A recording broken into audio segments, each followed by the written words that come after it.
It's to develop a generic environmental impact statement and a revised waste confidence rule. The Commission also directed that we should provide for ample opportunity for public involvement. So in summary, again, the Commission's made a determination that licenses dependent on the waste confidence decision will not be issued until the analyses are done and the issues that the Court identified in the remand are addressed.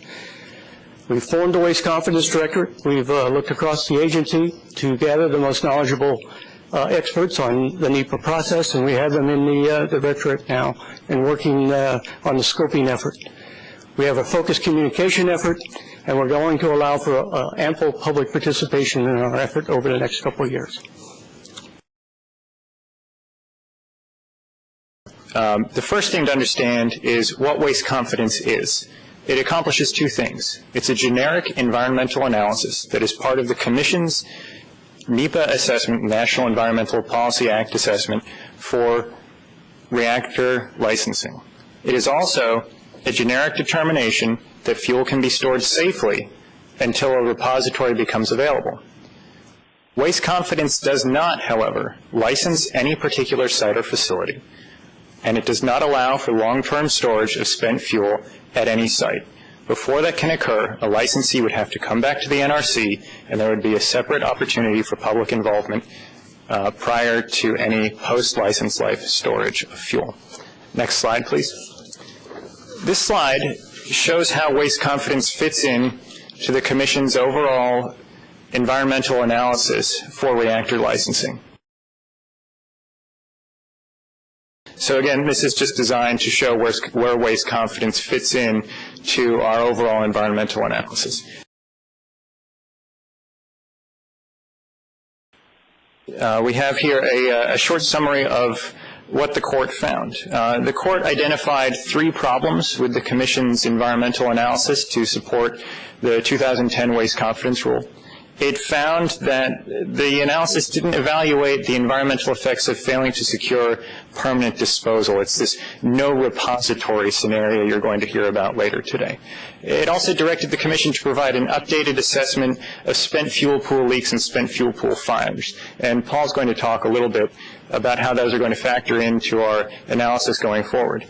But the Court did find that a generic environmental assessment and associated finding of no significant impacts or a generic environmental impact statement was an acceptable means to address the issues associated with waste confidence.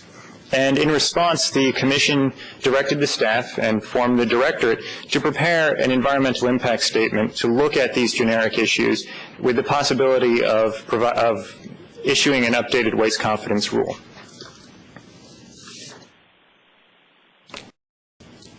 Why develop an environmental impact statement?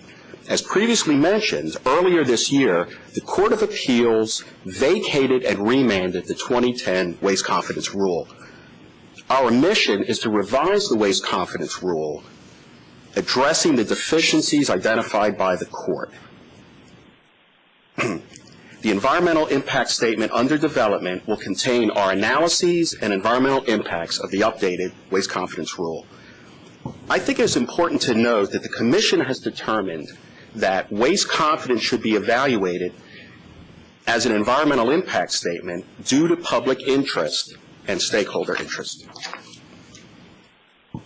The environmental impact statement under development is an integral component of the NRC's proposed action, which is to revise the waste confidence decision and rule to account for the safety and environmental impacts of continued spent fuel storage for some period beyond the licensed life for reactor operations.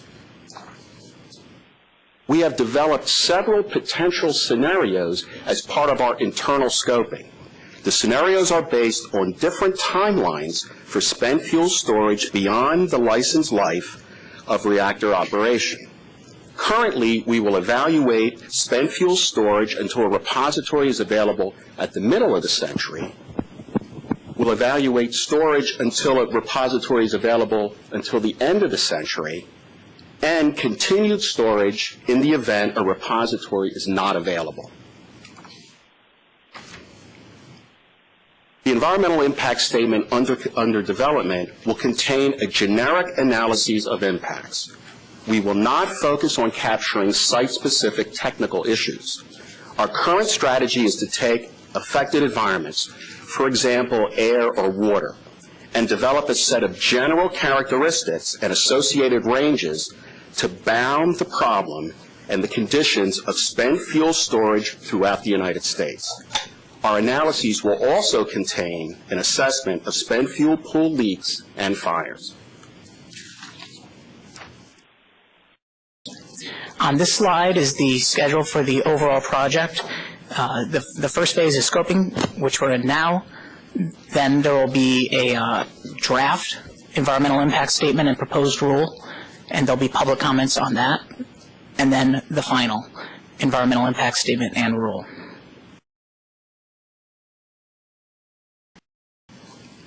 After the scoping period closes, we will collect all of the comments we get, no matter how they were submitted, and the NRC will take those comments into consideration as we develop the draft environmental impact statement.